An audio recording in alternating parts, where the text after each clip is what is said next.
오늘 우리에게 주시는 누가복음의 말씀, 제가 제목을 붙여봤는데 이 질문이 저와 여러분 가운데에 오늘 사무치기를 주님으로 축복하고 기도합니다. 한번 읽어볼까요? 시작. 주님 왜 울고 계세요? 네, 누가 울면 여러분 이렇게 무시하지 않고 여러분들 왜 울어? 이렇게 물어보죠. 저도 이렇게 저희 집에 누가 울 때 그 안 물어봤다가 몇 번 큰일 난 적이 있어요. 어떻게 울고 있는 나를 두고 네가 묻지도 않냐, 따지지도 않냐 이런 적이 있었던 것 같아요. 주님, 근데 우리 주님께서 오늘 이 본문을 보면 울고 계시고 주님께서 눈물을 정말 흘리고 계시다라는 이야기를 우리가 보게 된다는 것입니다. 오늘 그 이야기를 한번 보면서 주님, 그 주님, 우시는 주님, 눈물을 흘리시는 주님께 우리가 이 질문을 한번 해봤으면 좋겠는 것입니다. 오늘 이 이야기는 여러분 오늘 사순절 첫 번째로 들어가는 이야기인데 예수님께서 예루살렘에 오셨어요. 예루살렘에 왜 오셨냐면 예수님께서 드디어 3년간의 공생이 그분이 이 땅에 오신 이유였죠. 사실은 우리의 죄를 위해서 세상 죄를 지고 가는 어린 양이 되시기 위해서 저와 여러분의 죄를 위해서 예루살렘의 십자가 보혈을 흘리시러 오셨습니다. 예수님께서 입성하셨죠. 입성. 예루살렘이라는 도성에 이렇게 들어오신 겁니다. 근데 사람들은 잘 몰랐어요. 예수님을 그 사람들은 메시아라고 생각하는 사람들이 있었지만 십자가에서 죽어서 허무하게 끝날 거라고는 아무도 생각을 못했죠. 그러나 그가 다윗의 자손 메시아라는 그런 기대감이 있었어요. 그래서 그분이 특별히 예언대로 스가랴서 9장 9절의 예언대로 어린 나귀 새끼를 구하셔서 나귀 위에 타시고 평화의 왕으로 이렇게 예루살렘 입성할 때 많은 사람들은 호산나 다윗의 자손 예수여 라고 외치면서 우리를 구원해달라고, 우리를 도와달라고, 우리를 좀 건져달라고 막 외치면서 환호하면서 주님을 입성을 했죠. 예수님이 이렇게 나귀를 타고 들어갔는데 수많은 사람들이 따라왔어요. 제자들을 필두로 해가지고 수많은 사람들이 행렬을 이루어서 예루살렘으로 들어가는 행렬길, 퍼레이드 길을 이루고 있었단 말입니다. 근데 사실 이 분위기는 울 분위기가 아니죠. 그 기쁨이고 막 비장하고 어쩌면은 막 이러면서 지금 입성하는 길 아닙니까? 사람들도 예수님이 사실은 이 말을 타고 칼을 들고 뭔가 정말 하늘의 권능을 가지고서 우리를 로마의 압제에서나 우리의 어떤 민생의 문제, 우리가 요즘도 막 플랜카드 막 붙여 있잖아요. 막 우파 좌파 난 모르겠고 배고파 막 이런 거처럼 민생의 문제를 해결해 줄 그런 메시아로 여기고 이렇게 사람들이 환호하고 있는데 예수님께서 감람산, 올리브산이라고 하고 또 개역개정에 감난산이라고도 하는 그 산을 넘어가실 때 예루살렘 도성이 쫙 다 내려다 보이는 곳이 있어요. 저는 예루살렘에서 한 6개월 정도를 살아봤기 때문에 저는 그 풍경이 뭔지 대충은 알고 있어요. 지금은 안타깝게도 거기가 이제 이슬람 모스크로 지금 빼앗겨 있지만 어쨌든 그 성전에 지금 이슬람 모스크도 황금으로 둘러놨거든요. 진짜 황금. 근데 그 당시 성전도 헤롯이 다시 재건하고 있었는데 황금을 막 두르던, 그래서 그 황금 성전, 여호와의 성전이 있다는 그 성전과 예루살렘이라는 거룩한 도시라고 하는 그 도시의 전체 풍경이 내려다 보였죠. 그런데 예수님께서 그 풍경을 보았을 때 와 멋있다, 와 드디어 내가 여기 왔다 이러면서 막 같이 막 표효를 하시고 멋진 상남자의 막 그런 모습을 보이는 게 아니라 갑자기 우셨다라고 오늘 41절 말씀은 말하고 있어요. 예수님께서 우셨다고 하는 것은 눈물을 그냥 조금 찔끔 흘리는 게 아니에요. 예수님 이 우셨다는 원어는 통곡하셨다는 거예요. 예수님이 엉엉 우셨어요. 제자들도 그것을 보고 기록을 했을 거 아니에요. 그것을 봤을 때 제자들도 사실은 주님 왜 저러시지?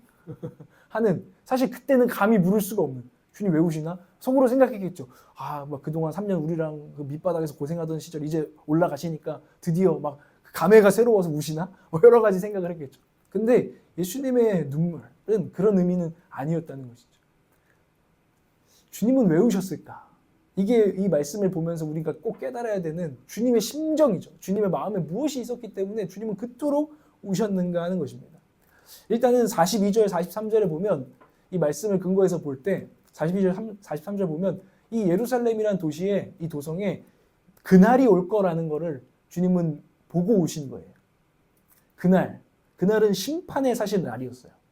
실제로 예수님께서 이 땅에 오시고 이제 십자가에 죽으시고 부활하시고 승천 가시고 나서 예루살렘에 AD 70년에 로마의 황제의 아들이었던 티투스라는 장군이 있어요. 황태자요, 또 이제 아들, 이제 나중에는 왕이 되는 황제가 되는데 자기가 이제 아버지의 뒤를 이으려면 공을 세워야 될 거 아닙니까? 그러니까 이 유대 사람들이 반란이 심했거든요. 반란이 심해가지고 나중에 이 예루살렘 한번 싹쓸이하러 옵니다. 이 아버지 황제의 명을 받들어가지고 그래서 한 60 몇 년부터 70년까지 70년에 함락이 되는데 한 몇 년 동안은 이 예루살렘 도시를 완전히 포위하고 토성을 쌓아요. 여기도 예수님이 토성을 쌓은다고 나와 있잖아요. 토성이라는 거는 이 예루살렘으로 모든 물자가 못 가게 굶겨 죽이는 거예요. 그래서 실제로 이 예루살렘 도성에 그 6년인가의 이 티투스 장군이 포위하고 점점 말려 죽인 거예요. 그때 아주 처참한 역사 기록들이 있습니다. 심지어는 실제로 막 자기 자식이 죽으면 그거 버릴 수가 없어서 잡아먹는 이런 먹을 게 없어가지고 그런 일들까지 일어나는 그리고 결국에는 이제 티투스 장군이 토성이 완성되고 거기에 또 다리까지 지어가지고 넘어가서 모든 걸 불태우고 이게 뭐 과장된 기록인지 모르겠지만 기록에 따라서는 60만 명 아니면 100만 명까지도 학살했다라는 이런 기록들을 보게 됩니다. 예수님께서 어쨌든 그날 이 예루살렘의 그날을 보고 오셨다는 것입니다.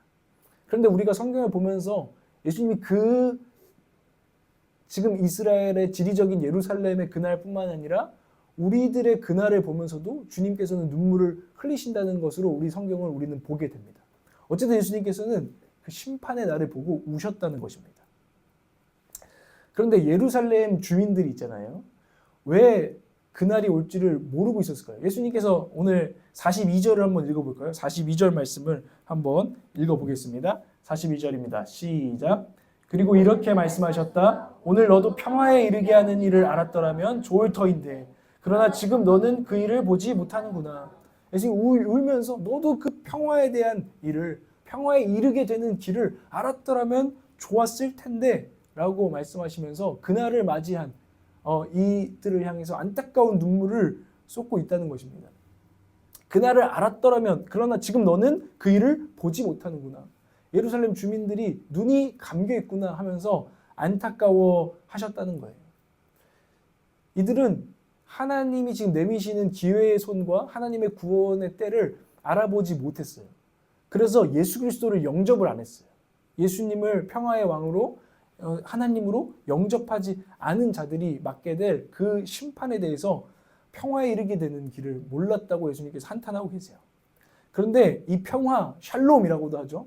너무나 예수님께서 중요하게 생각하는 단어가 샬롬입니다.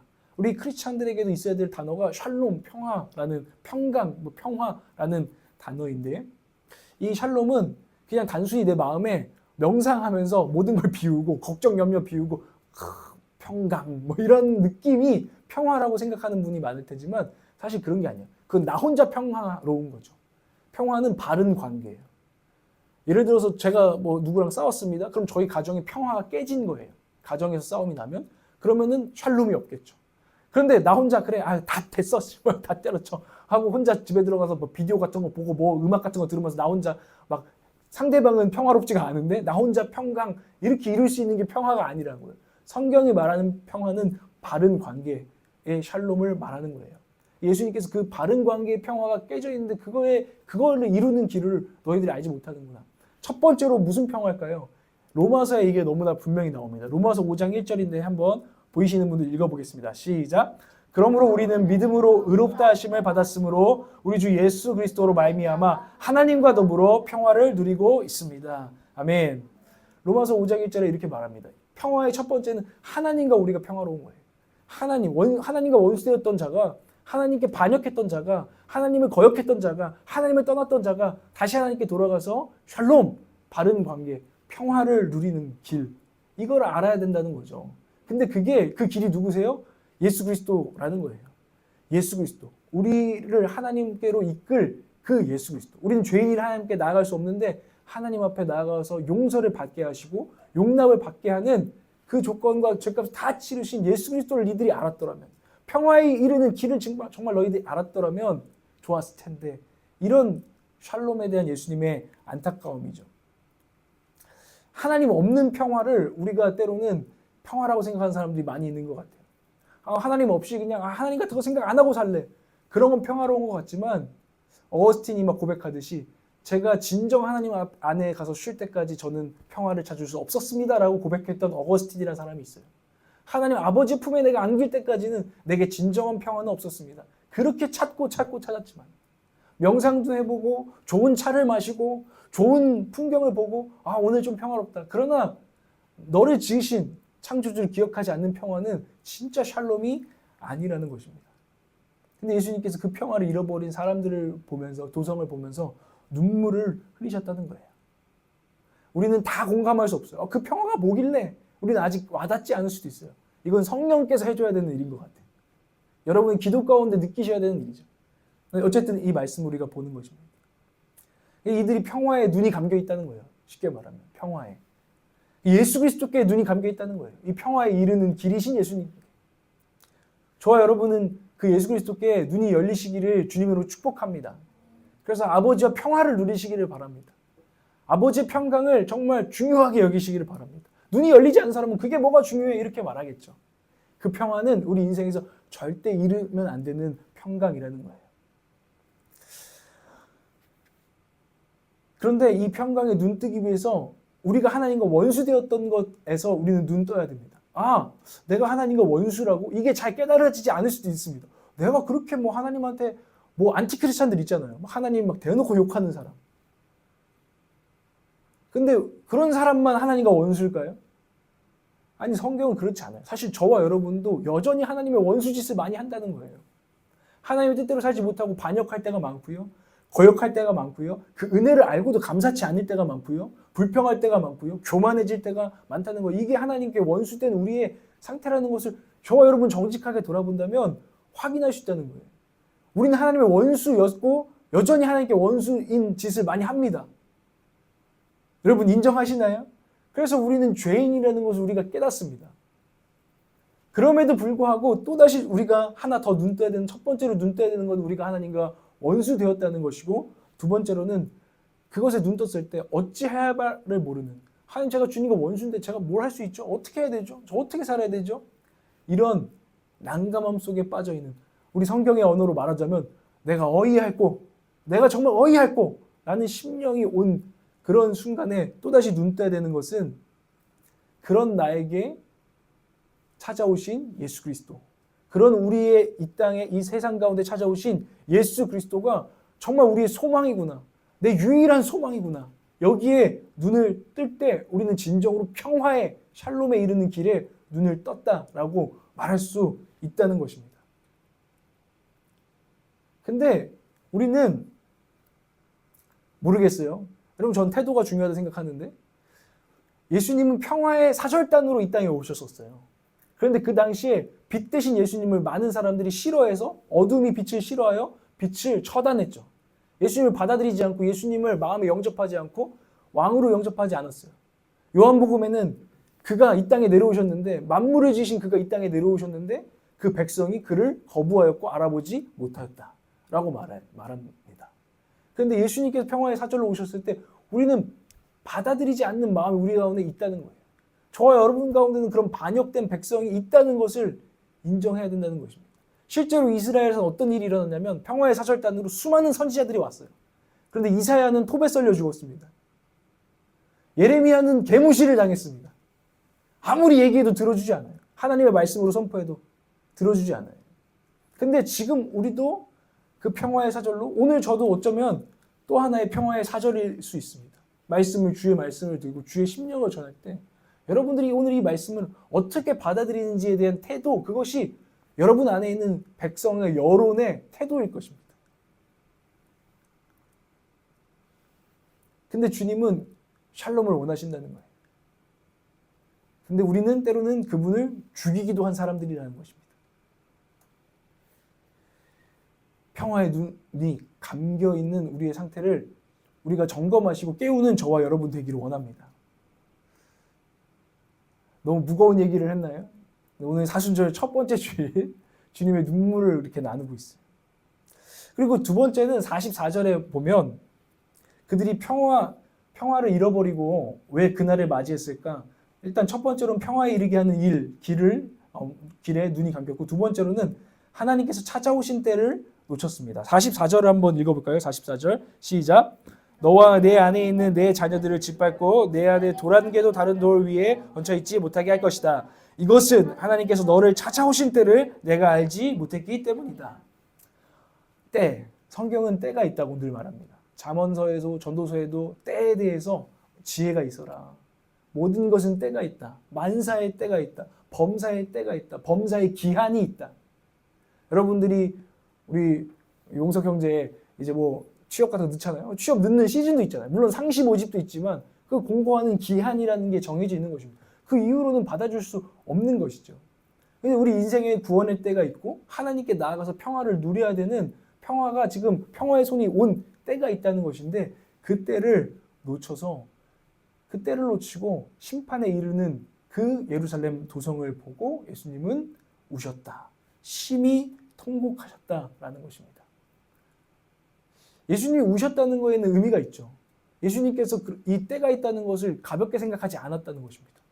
여러분, 우리는 구원에 대해서 때로는 너무 나이브하게 생각할 때가 있습니다. 물론 너무 우리가 막 예민하게 너무나 막 과도한 긴장감으로 받을 필요는 없겠지만 우리가 주님의 마음은 알아야 될 것 같아요. 주님은 때가 있어. 그 인생의 때가 있어. 그들이 구원받아야 될 때가 있어. 복음을 들어야 될 때가 있어. 라는 진지함을 분명히 가지고 계셨다는 것은 우리가 기억해야 될 줄 믿습니다. 이 사순절에 우리가 기억해야 될 말씀이죠. 그런데 이 예수님을 보세요. 이 예수님은 하나님이십니다. 하나님의 마음을 비춰주시는 분이죠. 예수님의 얼굴에 표정을 보면 하나님의 마음을 우리는 읽어낼 수 있는 것이죠. 잘 우리는 모르는 그 하나님의 마음을. 근데 예수님께서 나중에 심판주로 오실 것입니다. 우리가 오늘 사도신경에 고백한 것처럼 그분이 나중에 다시 돌아오셔서 재판장이 되시고 심판장이 되신다고 성경은 말하고 있습니다. 그분은 심판하시는 하나님이라고 말할 수 있습니다. 그런데 그 심판하시는 하나님께서 예루살렘의 심판을 이제 내다보시고 아이고 고소해라 이렇게 말씀하셨나요? 예수님은 전혀 그런 마음이 없으세요. 한 사람도 멸망에 이르기를 원치 않는 마음으로 우십니다. 예수님은 심판하시는 하나님을 보여줌과 동시에 우시는 하나님, 눈물 흘리시는 하나님을 우리에게 보여줍니다. 하나님이 어떤 분인가를 우리에게 보여주고 이것은 우리에게 복음이 됩니다. 왜냐하면 그분은 그냥 차갑게 냉정하게 심판하시는 심판장이 아니라 뜨겁게 지금 심판하시는, 눈물로 심판하시는 우리 주 하나님이십니다. 이게 예수 그리스도의 우리 예수님을 통해서 보는 하나님의 마음, 심판하시며 동시에 우시는 하나님을 오늘 우리는 마주하게 된다는 거예요. 예수님은 지금 쉽게 말하면 이런 거예요. 눈물로 샬롬을 구하고 있는 거죠. 얘들아, 너 지금 때를 놓치면 안 돼. 돌아와서 하나님 아버지와 샬롬을 누리렴. 이라고 주님은 눈물로 지금 말하고 계신다. 라는 것을 저는 오늘 묵상하게 됩니다. 이 평화를 모르는, 샬롬을 모르는 이 세상을 향하여서 주님은 울고 계십니다. 주님은 우실 뿐만 아니라 이 평강을 또 이루신 분이기도 해요. 아까 우리가 길에 대해서 얘기했는데 예수님께서 두 팔을 벌리고 십자가에서 돌아가셨어요. 그리고 마지막에 이렇게 말씀하시죠. 우리가 사순절 마지막 기간에 볼 테지만 다 이루었다. 주님이 우리의 구원을 이루었다고도 말할 수 있지만 이렇게 말할 수 있습니다. 주님께서 다 이루셨는데 너희들의 샬롬을 위한 준비를 내가 다 이루었다.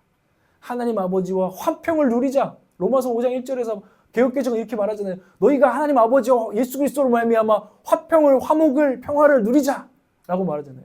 예수님께서 그 일을 위해서 십자가에서 그 모진 고난과 채찍과 우리를 향한 모든 수모를 당하셨다는 것입니다. 그것이 우리 주 예수 그리스도 다 이루었다. 평강을 이루었다 라는 말씀이시죠. 그래서 예수님께서 부활하셔서 제자들 한가운데 나타나신 적이 있어요. 여러분 기억하시나요? 예수님께서 갑자기 깜짝 등장을 하세요. 그러고서 죽은 줄 알았던 그 예수님을 보는 제자들에게 예수님께 처음 하신 말이 뭔지 아세요? 샬롬, 평강이 있을지어다. 왜냐하면 지금 내가 십자가에서 두 팔을 벌리고 평강을 이루고 왔거든. 그리고 예수님께서 자기를 도망했던, 어쩌면 자기를 두고 배신했던 이들에게 참 놀랍게도 십자가에서 그 죄값을 다 치르시거든 제자들 찾아와서 샬롬, 평강해라 라고 말씀하신다는 것입니다. 그러니 예수님께서 이렇게 이토록 이루고 싶었던 샬롬을 이루시고 이토록 너희들이 누리길 원하는 샬롬, 회복하길 원하는 샬롬을 지금 못 누릴 사람들, 그 샬롬을 평생 모르고 끝날 사람들을 보면서 눈물을 흘리는 것은 주님의 심정에 당연한 일입니다. 물론 제가 이 말씀을 전하면서도 죄송한 건 제가 그 주님의 눈물과 그 열망을 제 안에 많이 품고 있지 못하다는 거예요. 근데 제가 오늘 말씀을 전하면서 사실은 목적하는 건 이거예요. 주님 머리로만 알지 않게 하시고 주님의 눈물이 제 마음과 제 삶 가운데 정말 부어지게 해달라고, 좀 회복되게 해달라고. 저도 명색에 주님 같이 목회자, 주님의 양들을 한다고 하는데 양들을 향한 제 눈물이 살아나게 해달라고. 잃은 영혼을 향한 눈물이 살아나게 해달라고. 평화를 잃어버린 사람들을 향한 눈물이 살아나게 해달라고 오늘 우리는 이 말씀을 전하고 듣는 것입니다.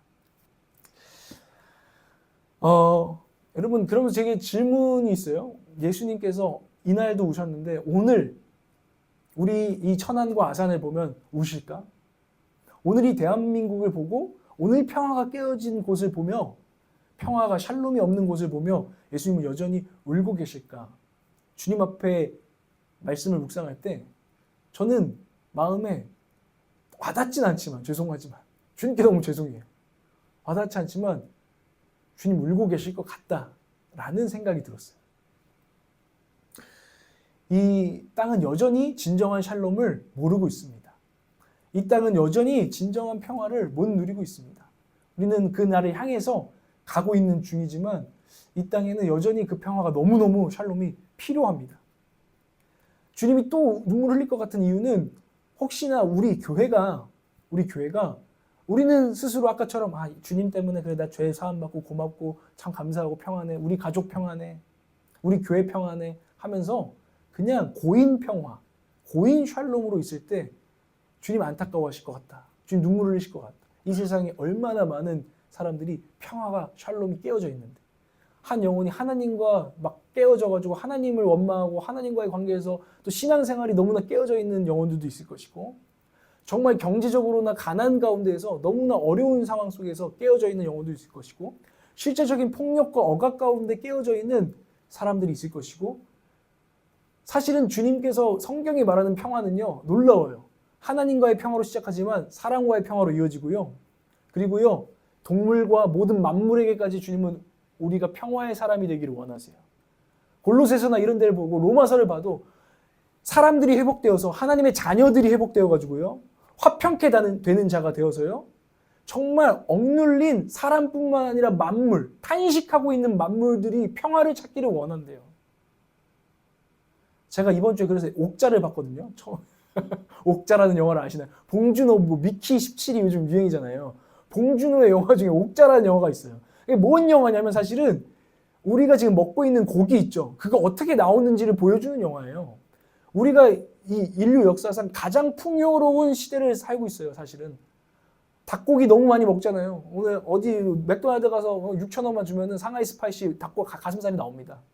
근데 그 닭 그리고 더블 빅맥 이런 거 나옵니다. 그 소가 어떻게 키워지고 이런 모습을 보여주는 거예요. 사실은 가다 놓고 최대한 많이 생산하기 위해서 그들에게 사실은 그 동물들을 매우 억압하죠. 닭도 막 가다 놓고 막 더 많이 나아라 해가지고 하고 살 불리려고 뭐 항생제 넣고 뭐 하고 막 해서 우리가 많이 먹는 거예요. 근데 우리 먹방 이런 거 보면서 좋아하면 사실 크리스찬들의 성숙에는 별로 도움 안 되는 거예요. 왜냐면 하나님이 원하시는 평화는 그 닭들 괴롭히고 강아지들 괴롭히고 소들 괴롭혀서 우리가 그냥 풍족하게 되고 우리는 평화하다? 주님이 진짜 원하시는 거? 제가 사실은 청년들하고 얘기하다가 왜 이 얘기를 하냐면 뭐야 좀 환경운동가야?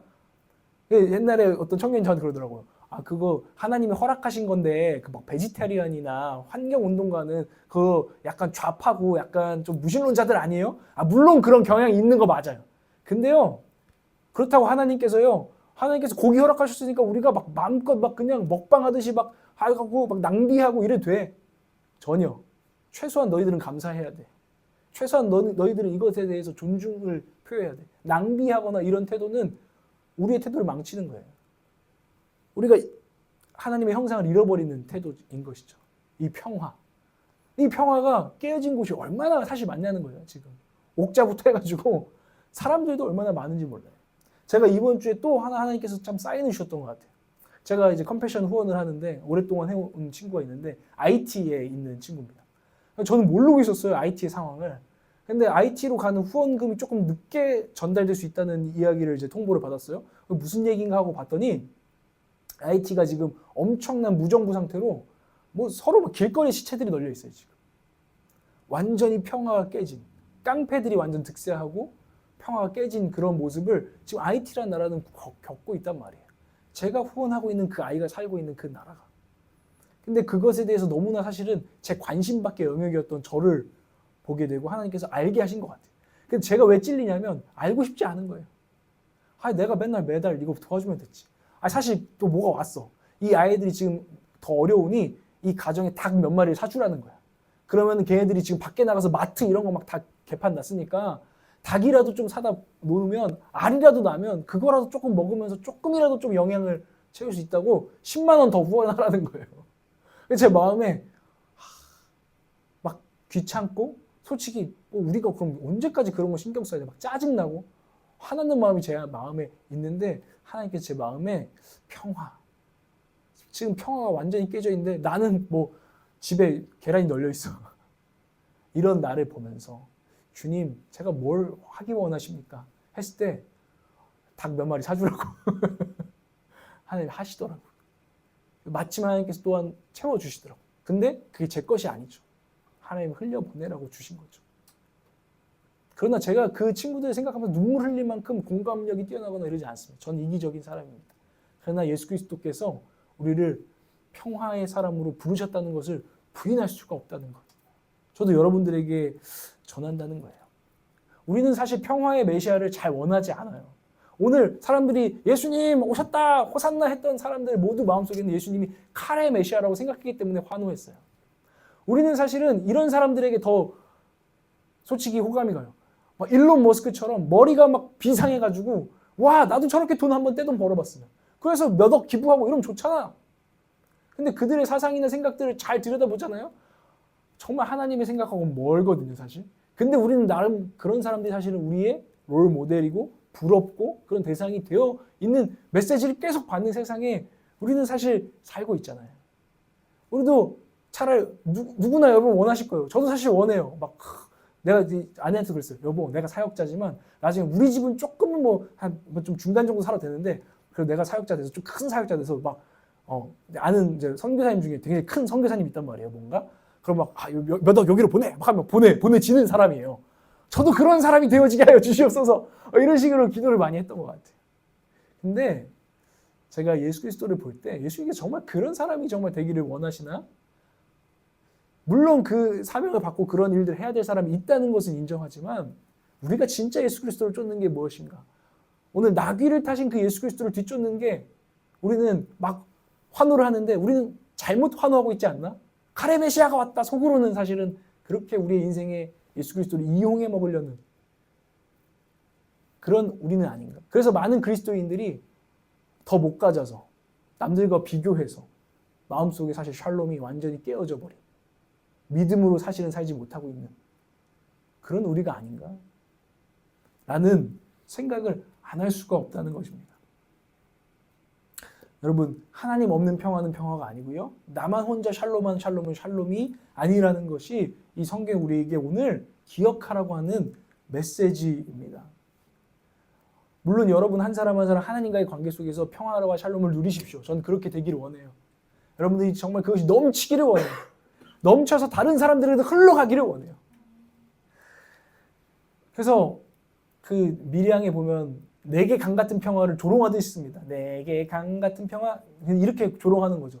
누가 이제 범죄자가 지 혼자 회개하고 평화하되 피해자는 샬롬하지가 않은데 그래서 그 피해자가 내게 강 같은 평화하면서 막 화가 나서 막 그 노래를 튼단 말이에요. 무슨 의미일까요? 나만 강 같은 평화, 니만 강 같은 평화. 이 찬양을 꼬아서 지금 해석하고 있는 거예요. 우리가 그럴 수 없다는 것입니다. 제가 이번 주에 좀 몸이 안 좋아서 보진 못했는데 보고 설교를 하려고 했었는데 24년에 굉장히 유명한 영화 한 편이 있었습니다. 그 오스카 상을 받았어요. 존 오브 인터레스트라는 영화입니다. 존 오브 인터레스트. 무슨 영화냐면 이 제목이 관심 지역이라는 뜻이에요. 관심 지역. 존 오브 인터레스트. 관심 지역. 근데 이거는 뭐냐면 그 유대인들 학살 내용을 다룬 영화예요. 그런데 조금 원래 모든 영화, 이런 영화들은 유대인들 입장에서 썼어요. 그래서 유대인들이 얼마나 그 감옥 수용소 안에서 얼마나 힘들고 얼마나 괴로웠고 얼마나 비인간적인 대접을 당했는지를 보여주는 영화들이 많았습니다. 근데 이 영화가 특별했던 것은 이 독일인들의 관점, 이 시선에서 이거를 보게 해요. 그래서 수용소가 나오지 않아요. 그리고 수용소 바로 옆에 수용소 벽을 딱 두고 그 옆에 그 수용소를 관리하는 사람들의 삶. 근데 그 관리하는 사람들의 삶이 너무 평화로운 모습으로 그리는 거예요. 막 새소리가 들리고요. 그 바로 옆에 꽃밭을 놓고요. 맨날 우리 가족끼리 바베큐 파티를 하고요. 너무 행복하다. 우리 아들 막 같이 수영하러 가자. 이 모습을 계속 보여주는 거예요. 그래서 우리를 불편하게 만드는 거예요. 근데 이 감독이 의도한 게 있어요. 이 감독이 유대인이었거든요. 이 감독이 의도하는 건 이거죠. 지금도 이런 일은 수두룩합니다. 나는 평화롭지만 다른 사람의 고생을 통해서 이루어진 내 평화를 우리는 너무 많이 누리고 있습니다. 이 서양의 사람들이요. 우리 그렇지 않습니까? 사실 우리의 역사가 그렇지 않습니까? 우리 그것을 부정할 수 있습니까? 라는 메시지를 주는 거죠. 우리 관심지역, 우리는 잘 나가는 사람, 잘 먹는 사람 이런 게 인터넷에도 인스타그램에도 우리는 그거에 사실 관심지역, 존 오브 인터레스트. 우리의 관심은 거기 있어요. 근데 그걸 이루기 위해서 무관심하죠. 그 음식을 만들기 위해 누가 사실 희생되었을까?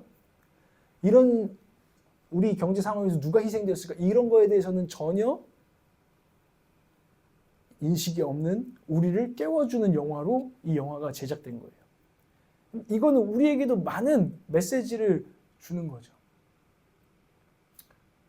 여러분들은 우리가 지금 누리고 있는 것들이 우리 한국 사람들의 생활 수준이 물론 막 어려운 거 맞고 여러분들 힘든 세대를 사는 거 다 맞는 것 같지만 우리는 많은 것들의 희생을 토대로 지금 평화를 사실은 누리고 있다는 것을 잊으면 안 된다는 것이죠. 오늘 왜 이렇게 메시지가 사회 운동적이야? 그런 얘기를 사실 하는 게 아니에요.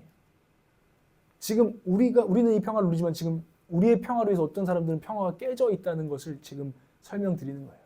그리고 주님은 거기에 이젠 너의 존 오브 인터레스트, 너의 관심 지역이 거기가 되기를 원한다라는 것이죠.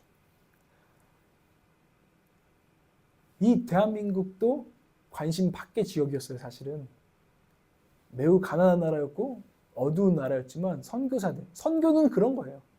우리의 관심 지역이 하나님의 관심 지역으로 바뀌는 것이죠. 평화가 깨진 곳, 샬롬이 깨진 곳으로 우리가 흘러가는 것이 선교인 것입니다. 우리에게는 그런 선교적 사명이 있다는 것입니다. 예수님께서 그거를 이렇게 말해 주셨어요. 평화를 이루는 사람은 복이 있다. 하나님이 그들을 자기의 자녀라고 부르실 것이다. 너희들이 예수 그리스도 영접하는 자, 곧 그 이름을 믿는 자는 하나님의 자녀라고 일컬음을 받는다. 너희가 이제 하나님의 아들이요 딸이냐? 그럼 너희들은 평화를 만드는 자가 되라.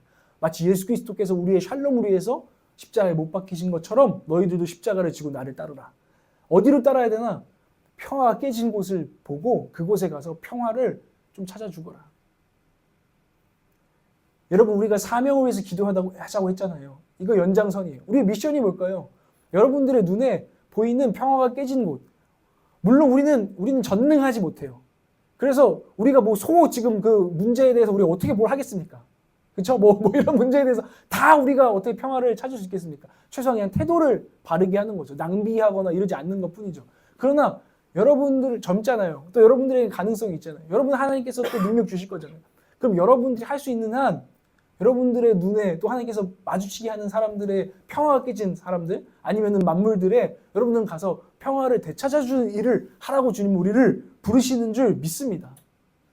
이 부르심이 선교사의 부르심이에요. 평화를 찾아주거라. 이 샬롬이 깨진 이 땅에. 누가복음 2장에는 그래서 하늘에는 영광, 이 땅에는 평화로다라고 누가복음이 그렇게 시작하거든요. 시편 34편 14절에도 이렇게 말합니다. 악한 일은 피하고 선한 일만 하여라. 평화를 찾기까지 있는 힘을 다하여라. 평화를 찾기까지 있는 힘을 다하시는 저와 여러분 되기를 원합니다. 우리는 계속 포기해요. 어쩔 수 없지. 이거는 우리가 동의하는 거죠. 약육강식 어쩔 수 없지. 가난한 사람이 있어서 또 누군가는 이렇게 되는 거지. 어쩔 수 없지. 우리는 근데 거기에 그냥 이렇게 냉소적으로 타협하는 자들이 사실 아니라는 것입니다. 평화를 찾기까지 우리는 있는 힘을 다해 힘을 쓰는 자들이라는 것입니다. 얼마 전에 제 기독교 이제 친구들 통해서 한 교수님이 저한테 문자가 하나 왔습니다. 사실 그 문자를 봤을 때도 또 마음이 불편했어요. 또 이런 것까지 또 내가 신경 써야 돼? 뭐였냐면 쿠팡 얘기예요. 쿠팡 얘기. 쿠쟁이라는 운동에 너도 좀 참여해달라는 거예요. 쿠쟁. 이제 쿠팡 투쟁이에요. 뭐 무슨 내용이냐면 쿠팡 노동자들이 계속 너무나 우리가 빨리 받고 싶죠. 로켓 배송 우리 많이 시키잖아요. 무시할 수가 없어요. 안 쓸 수가 없어요. 우리 엄청 많이 쓰죠. 우리 교회도 많이 쓰죠. 근데 그것 때문에 누군가 죽는다는 거예요. 그것 때문에 누군가 죽는데 우리는 사실은 그래 뭐 먹고 사는데 누군 죽는 거지. 사실 이렇게 넘어가고 있다는 거예요. 거기에 문제의식을 가진 사람들이 쿠팡 노동자들의 인권들이나 이런 것을 참여해 주기 위해서 이제 쿠팡의 주식을 같이 사는 거예요. 그래서 주식을 사가지고 쿠팡 주식이 어느 정도 이제 되면은 이제 이사진에 이제 의견을 우리가 낼 수가 있습니다. 그래서 그런 식으로 해가지고 쿠팡의 요런 부분들을 해소해 줘라. 이런 운동을 하는 거예요. 그리고 그 대신 이제 그 모금됐던 돈을 나중에 다 이제 돌려주는 이런 식으로 나름대로의 지혜를, 평화를 어떻게 이룰지 그들은 애쓰고 있는 것입니다. 저는 우리 가운데 이런 것들도 평화에 참여하는 일들이 될 수 있다는 것이죠. 근데 우리는 사실은 제가 아까 계속 말씀드렸죠. 외면하고 싶습니다. 주님의 눈물 또 평화가 깨진 것을 우리는 외면하고 싶고 이렇게 힘쓰고 싶지 않다는 것입니다. 그냥 살고 싶습니다. 근데 우리의 부르심은 그냥 그렇게 우리가 편하게 그런 거짓 평안, 나만 평안으로 살 수가 없는 존재에 우리가 부르심을 받았다는 거예요. 그래서 우리는 관심을 가져야 합니다. 평화가 깨진 곳에. 오늘 제가 말씀 제목에 했잖아요. 주님 왜 울고 계세요? 거기서부터 시작입니다. 주님 왜 울고 계세요? 내가 저 평화가 깨진 곳 보이니? 난 저곳을 향해서 울고 있다. 그리고 주님 우리에게 부르실 것 같아요. 누가 내 눈물을 알고 평화를 모르는 곳에 갈고. 이사야를 부르실 때도 누가 날 위해서 갈고 하고 주님께서 우리를 부르십니다. 누가 화평케 하는 자가 이 시대에 될고 하고 우리를 부르십니다. 물론 우리 가운데는 이런 마음이 있을 수 있습니다. 예레미야가 이렇게 말했어요. 내가 입을 열어 말할 때마다 폭력을 고발하고 파멸을 외치니 주님의 말씀 때문에 나는 날마다 치욕과 모욕거리가 됩니다. 예레미야는 세상의 폭력을 고발했던 사람이에요. 세상의 억압을 고발했던 사람이에요. 억압받고 샬롬을 못 누리고 있는 사람들을 향해서 이 사회에 대해서 예레미야는 선지자로서 선지자적 목소리를 냈던 선지자입니다. 하나님의 공의와 정의를 외쳤던 사람입니다. 근데 그가 외칠 때마다 그는 엄청난 핍박을 받았어요. 야, 그래서 너 고기 안 먹을 건디? 이런 식으로 핍박받을 수도 있고, 너 그 쿠팡 안 쓸 거냐? 너만 쓰지 마, 새끼야. 이런 식으로 엄청난, 제가 예를 든 겁니다. 이것보다 수많은 조롱을 당했던 사람이 예레미야 선지자예요. 예레미야 선지자. 그러니까 예레미야가 이제 화가 난 거예요. 하나님의 사명을 받아서 외쳤더니 폭력 잘못됐어. 이거 잘못됐어 외쳤더니 사람들이 야유 니 또 선지자 나셨네. 이런 식으로 조롱을 받았더니 너무너무 마음이 심령이 상하고 낭망해버렸습니다. 그리고 이렇게 말하는 겁니다. 하나님 저 더 이상 말씀 안 전할래요. 하나님 저 더 이상 선지자 역할 하기 싫어요. 제가 가서 꼰대 되기도 싫어요. 완전히 낭망해버린 이 예레미야 선지자. 저 주님의 말씀 때문에 저 모욕거리가 됐습니다. 라고 말하는 예레미야가 있죠. 우리도 똑같은 마음이 우리 가운데 있을 수 있다는 것입니다. 그런데 주님께서 원하시는 것은 아까 말했죠. 눈물이 회복되고 선지자의 마음이 회복되는 것입니다. 우리의 눈물이 회복되고 우리의 사명이 정말 다시 한번 회복되는 것을 주님이 오늘 이 25년 사순절 첫 번째 주일에 우리에게 원하고 계신다는 것입니다. 정말 그래요. 전 부끄럽지만 제가 요즘 하나님께 기도해야 되는 제목이 참 눈물을 회복하는 것입니다. 제가 신년 3년을 마칠 때 거의 마지막 모임에서 기억나는 시간이 있어요. 왜 그랬는지 모르겠는데 그때 제 마음에 있었던 분노가 있어요.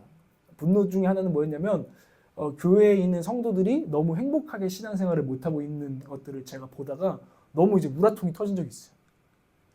근데 그때 제가 이제 신대원 동기하고 우리 교수님하고 이제 대화를 나누다가 그냥 요즘 어떠냐 하다가 그냥 그 얘기를 하는데 분노, 그 마음이 눈물이 되는 거예요. 그래서 제가 여러분 잘 아시겠지만 저는 항상 좀 유쾌하게 살려고 하는 사람입니다. 우리 동기들도 늘 막 하면 형님 막 긍정적인 바이브가 좋아요. 막 이러고 막 이랬던 사람이에요. 그래서 제가 갑자기 한 10몇 명 있거든요. 그러니까 엄청 울었어요.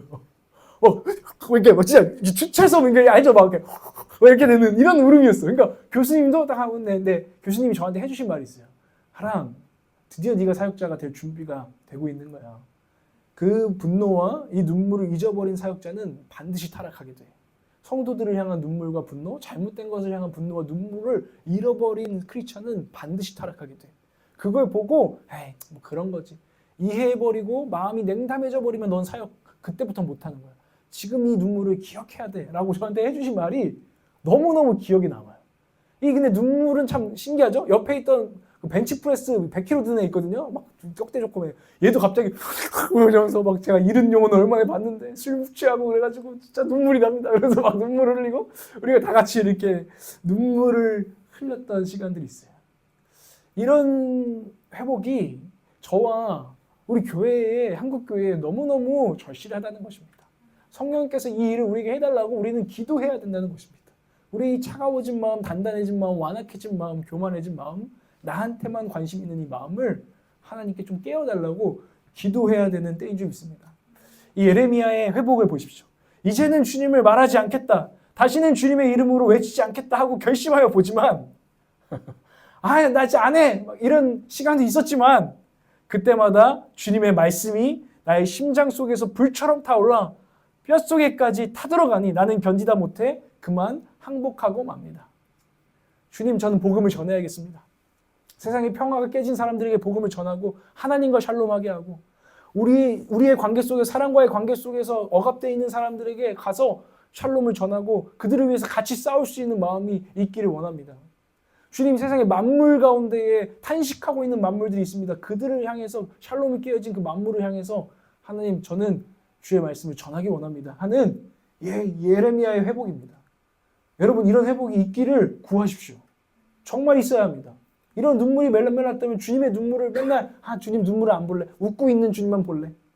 이런 식으로 신앙생활하면 주님과 멀어지게 된다는 것입니다. 사명과 멀어지게 된다는 것입니다. 우리의 신앙은 성장하지 않을 것이고 성숙하지 못할 것입니다. 주님 오늘 우리에게 부르십니다. 내 눈물을 보러 와라. 오늘 내 눈물을 직면해라. 울고 있는 예수 그리스도 너의 주인을 좀 네 마음에 품어라. 우리 주님께서 우리에게 요청하십니다. 우리 이 시간에 기도할까요? 함께 기도하기를 원합니다.